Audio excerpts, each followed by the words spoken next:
I'll be honest, anybody who said that it isn't annoying is a liar. Welcome and welcome back, everybody. Tabletop Toki here, and in today's video I'm going to be going over my board game plays from February 2025. It was a fun month of birthday celebrations, local conventions, and some really great gaming. I got to play 83 different games, 36 of which were new to me. So let's jump right in here. One of the new games that I played this month was Arcs, which is from Leader Games. It did not have the asymmetry of things like Root, Oath, or even Vast, being that it was focused on area control and that the actions were very limited by the cards you had in your hand and the values that you had. I didn't necessarily find this one to be super satisfying. I wasn't anticipating that I would like it, but I think I liked it a little less than I even thought I might. I also had a first play of Tyrants and Maracaibo. I'd never played the original Maracaibo before, but I'd heard that this was like a quick and dirty version that was really fun, easy to learn, and easy to get to the table. I did find this setup and everything to be quite tedious with all the different cards, tokens, etc. And to be honest, I wasn't a big fan of the die rolling for various actions. While you could build some engines around die rolling and mitigate your odds, it did ultimately kind of feel too lucky for how long the game was. I felt myself too wanting to just go back and play Jamaica, which is a similar theme, some similar mechanics, but a little bit on the lighter side and more racing versus just points or engine building, although parts of Maracaibo did kind of have a race where you're trying to get to the end of the port fastest in order to get bonus actions. This one was also a miss for me, unfortunately. Another first play I had this month was Sears Catalog, which was nothing like I thought. I was not aware that it was about magical items and werewolves, but I guess I should have known since it's from Beaver Games. This was actually really fun. I don't know that I would necessarily play it for the full X amount of rounds per player, but I think a 3-round game of card shedding with this theme, there were some interesting artifacts that you could add in as well, which made it a little bit spicy every play, and I had a really great time playing it. Another first play that I had was Stamp Swap from Stonemaier Games. Since it was on the play to win at the local convention that I went to, I thought this is the perfect low investment time to try it. The organizing of stamps was a little messy, but I liked it quite a bit more than I thought I would. It's super light, really easy to gather your stamps. I like the I cut you choose mechanic. The stamp placement didn't feel super satisfying though, since you didn't have to be entirely strategic based on the objectives that you got, but it was an interesting take on I Cut You Choose for sure. Another first play I had was I My Favorite Things, also known as My Favorite Things, with the latest reprint. This is a game that had been on my wish list forever, and they finally did a new printing. This is a game where everybody's going to rank their favorite things and one thing they don't like in a category that's chosen by them. They pass those cards to the person on their right, and then you proceed to play cards trying to play the highest card possible, but you don't necessarily know what the card values are. You have to guess what they are based on what the person answered and what you think their answers might be. So it's an interesting card game activity. I'll be honest and say that I do not think I liked it nearly as much as every single other person who I played it with. After a play or two, it did feel kind of random, especially at larger player counts, but I do think it's a really cool activity for getting to know people. I also had a first play of Books of Time. This is another game that I was on the fence about. It is an engine builder where you are getting panels of books that you're putting into your little book binders and then running through your engines. I originally, when I saw it, thought that it would be pretty messy and annoying to have to clip and unclip your books every time and flip through back and forth. And I'll be honest, anybody who said that it isn't annoying is a liar.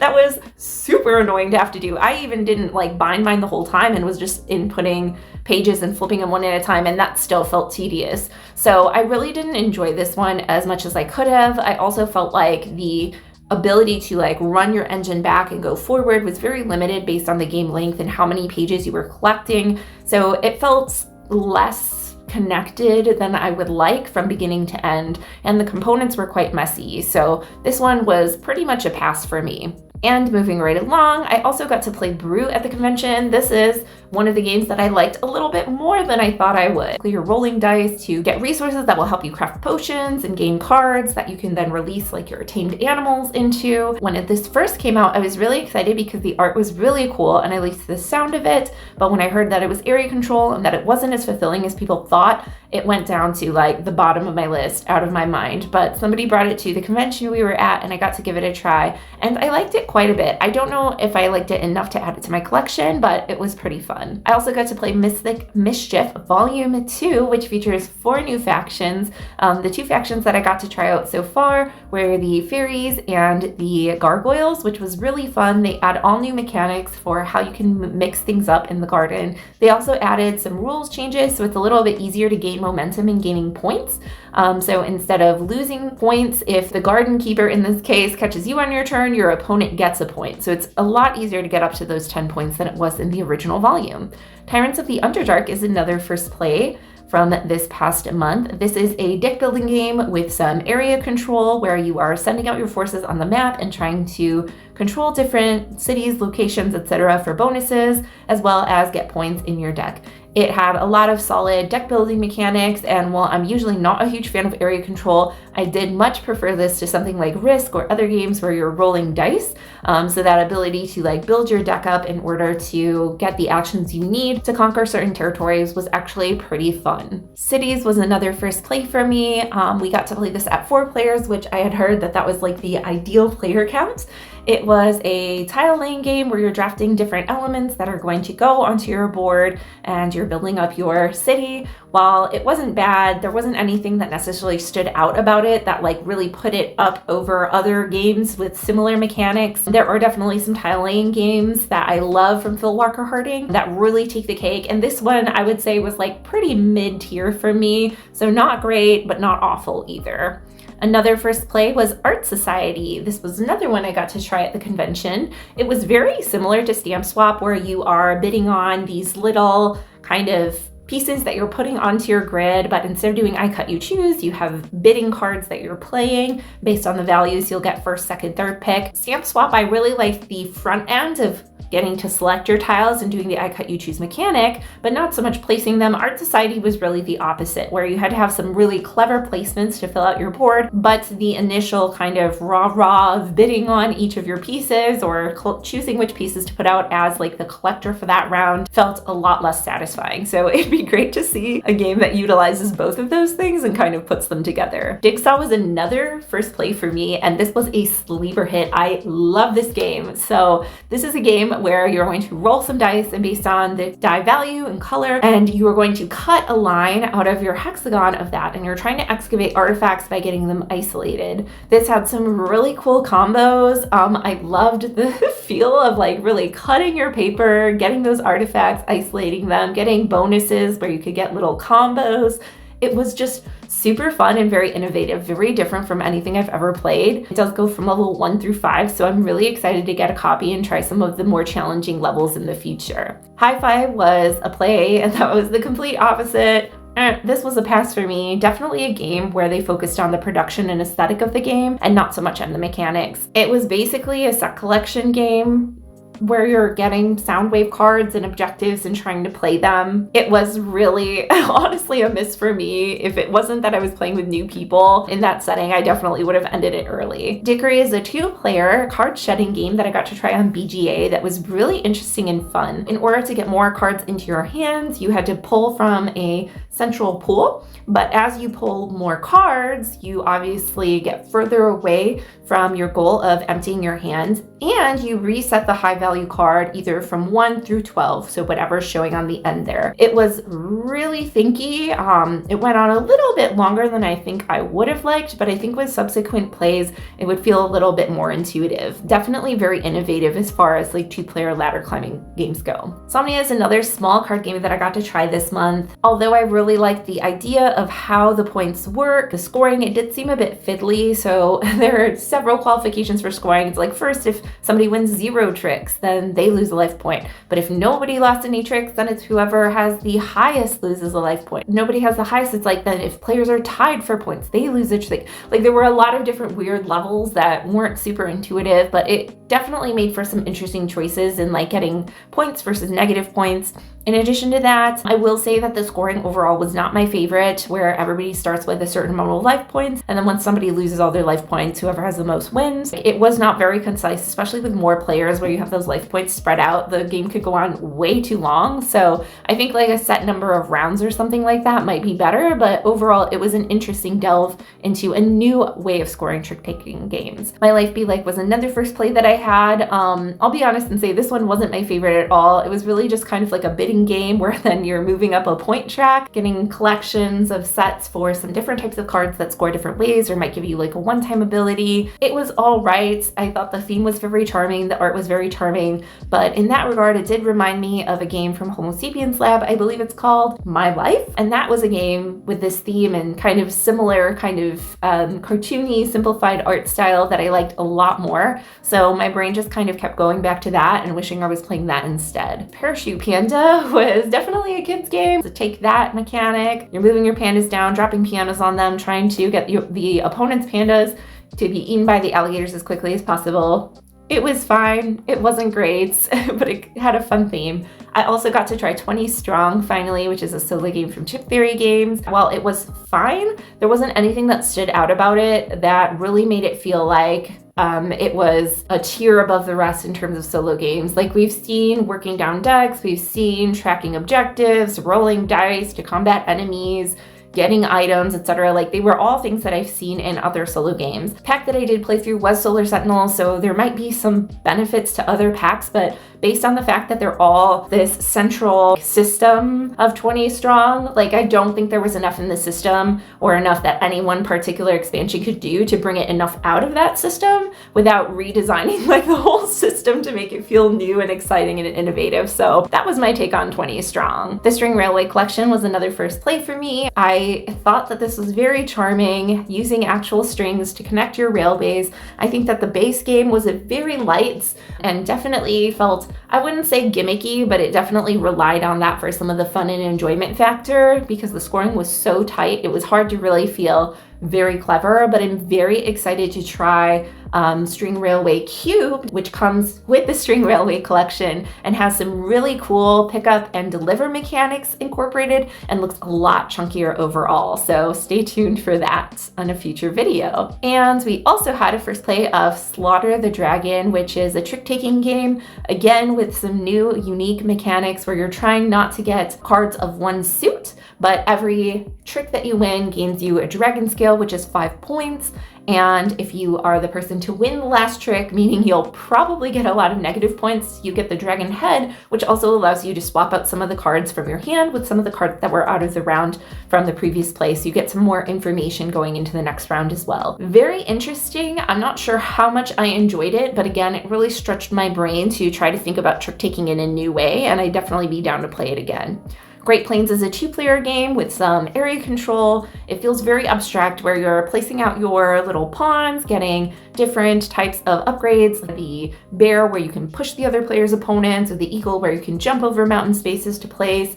It was very straightforward and very easy to learn and teach, and overall it was fine. Dobra was another first play, a ladder climbing game. I got to play it on BGA. This one really didn't stand out compared to any others. There's not much else to say about it. Rainbow is newly printed from All Play. This is another ladder climbing game where you're playing sets or runs, etc. from your hands. But the interesting thing is that the cards that are played collectively from everybody become the points for the next round. So you could have some rounds where people play just like single cards and the points are very low, or you could have rounds where people play like huge sets and somebody only plays a single card, etc. and the point swing might be huge. So I really liked this one quite a bit. I thought that it was a really interesting way of freshening up ladder climbing without necessarily freshening up like the mechanics of what you do on your turn, but of adding that level of strategy of, oh, okay, so I'm determining the scoring for next round as well. And of course, Saibapu art, like, love it. Giftcraft is another first play that I had. This was a game that I got in my Japan unboxing, and I was finally able to get my hands on some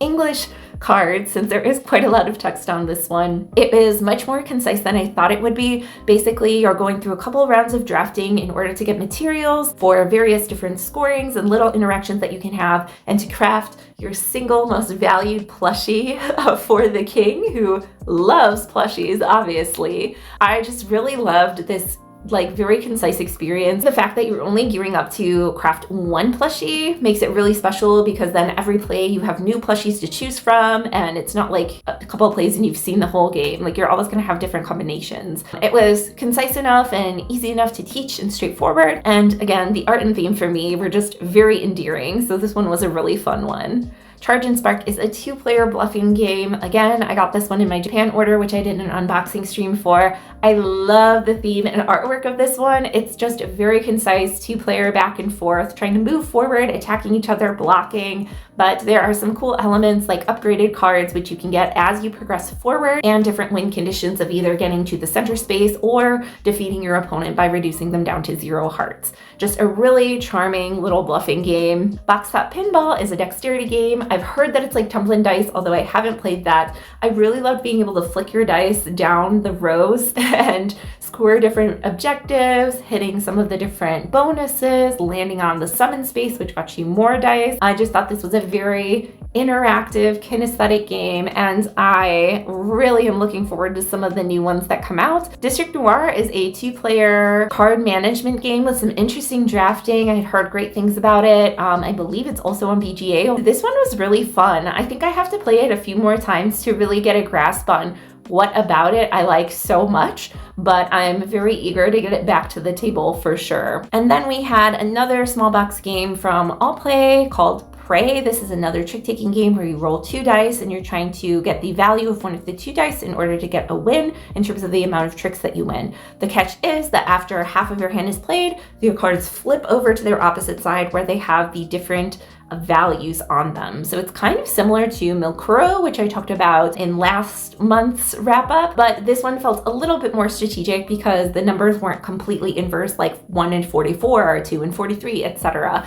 And having different objectives for how many tricks you can win each round was kind of okay. So there were some things that I liked, like the card variation, but I wasn't sure how I felt about like locking in how many tricks you're going to win based on the die rolls that you get. Gear is another small kind of card shedding-ish ladder climbing, trick-taking, quasi-mash of games where each round you're actually going to bid gears, which are your points, on different columns of cards, which are either blue or black. And once somebody plays, some cards you have to follow the colors of cards, but some of them will be in front of you versus in your hand. It was very complex for how easy the rules were, and this is one that I definitely want to try again, although I was really bad on knowing how much to bid on certain cards. We also did play one of the rules wrong in terms of who got to bid first, which made it kind of challenging, so I'm really excited to be able to try this one again. Garden Variety is a quick little game. I got it from my Noble Knight order from last month. Definitely a kid's game where you're just playing cards, trying to get rid of them, doing some special abilities, but I will say that the art and theme of this game was really endearing, so I feel like if you're looking for a light, like kid-friendly version of that kind of game, then Garden Variety would definitely be one to keep an eye out for. I finally got to play Ice School. Oh my gosh. I love dexterity games and somehow it just hadn't happened yet. If you're not familiar, Ice School is a game where you have little penguins that are going to be flicking around the school, which is frozen over, trying to get through different entrances to gain fish. And you have one penguin who is like the hall monitor each round, who's going to be collecting IDs. I just thought it was really cute and cool. I'm very excited to find a copy of Ice School 2 so we can play with more than 4 players, but this was a hoot and I definitely recommend trying it out if you're a fan of dexterity games. Sausage Sizzle was another first play. Another light, easy peasy kids game where you're rolling dice, trying to get different sets, feeding your animals from the barbecue. I will say that while I do love the art, I think the game was very lucky. It really reminded me of like the beginning stages of a game called Outback, which also involves rolling dice trying to get certain animals, but from there you get tiles which you can place onto your board which do scoring in different ways. So I definitely felt like, oh man, I just wish there was a little bit more complexity like Outback for me personally, but I think that Sausage Sizzle is a great game for its intended audience, which was like kids and families. Another first game was Beaver Creek. So this is another kid family game where you are going to be stacking up your beavers and logs into the center pool. However, unlike some of the other games, I did really feel like this was like one that I really enjoyed and want to keep in my collection despite not having kids. And I will say that the presentation of this game, once you have your entire dam set up, or the player's collective dam set up rather, with all the beavers and logs, it's just like really stunning to look at on the table. So this was a really fun one if you like the art and theme. Wrangling Rabbits is another kids game that I got in my previous Noble Knight order. And similar to the first two games that I mentioned, this one is definitely more of a kids game, but it's cooperative, which was really cool, I thought. Basically, you are flicking dice, trying to get them asleep and then penning them in. There are different dice that will do different things, like carrots will let you lure rabbits versus awake rabbits will like jump out. Not a huge amount of strategy, or like not something that I would be like, oh man, guys, let's play Wrangling Rabbits. But if you have kids or are into lighter dexterity games, that was a cool one. Curie The Duel is another 2-player card bluffing game where you're trying to anticipate the different things that your opponent will do. So you're moving along a grid, trying to attack at the right distances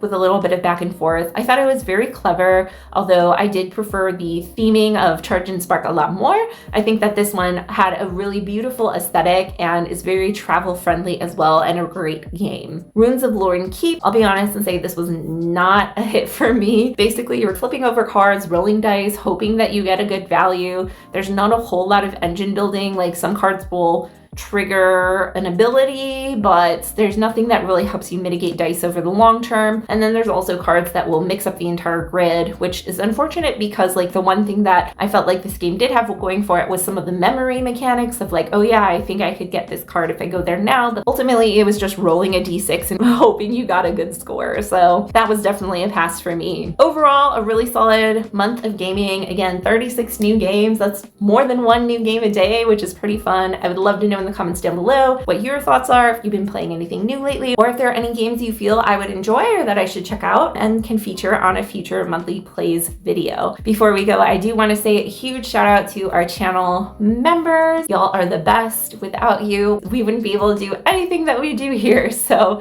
thank you so much from me to you. If you enjoyed the video or found it helpful, a like would really help out the channel, or you can subscribe too for more monthly plays and other content. Thanks so much as always for joining me, and I'll see you next time. Bye!